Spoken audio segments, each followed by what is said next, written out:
Si on réfléchit sur les deux repas que nous faisons dans la journée, à midi et le soir vers 19h, etc., on s'aperçoit que entre 19h et le lendemain midi, il y a quand même un jeûne considérable.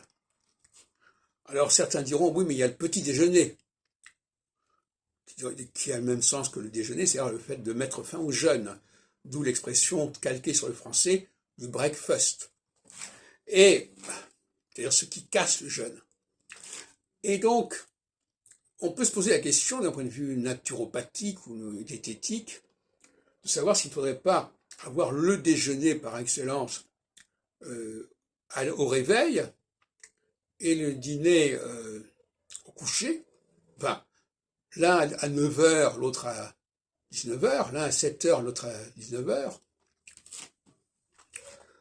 Et le déjeuner tel qu'on l'appelle à midi apparaîtrait comme une absurdité, tout comme le minuit. Donc l'axe midi-minuit ne serait pas l'axe de la nourriture. L'axe de la nourriture serait plutôt l'axe horizontal, c'est-à-dire lever et coucher du soleil. Donc voilà, il y a une question qui se pose. D'ailleurs, les Anglais l'ont à peu près résolu, puisque leur breakfast est quand même très copieux, et il y a des éléments de sel, il y a du bacon, il y a des œufs sur le plat, des tomates, etc. Donc c'est un véritable déjeuner. Et notre petit déjeuner à côté avec les tartines de beurrées fait grise mine. Donc, pour revenir à ce système quaternaire, on a un axe méridien midi-minuit qui est un axe du jeûne, en fin de compte, quelque part, et l'axe horizontal, début de la journée et montée du soleil et coucher du soleil, sunrise et sunset, comme disent les Anglais, qui serait le moment, justement, de l'alimentation. Voilà, donc le système actuel me paraît assez déséquilibré.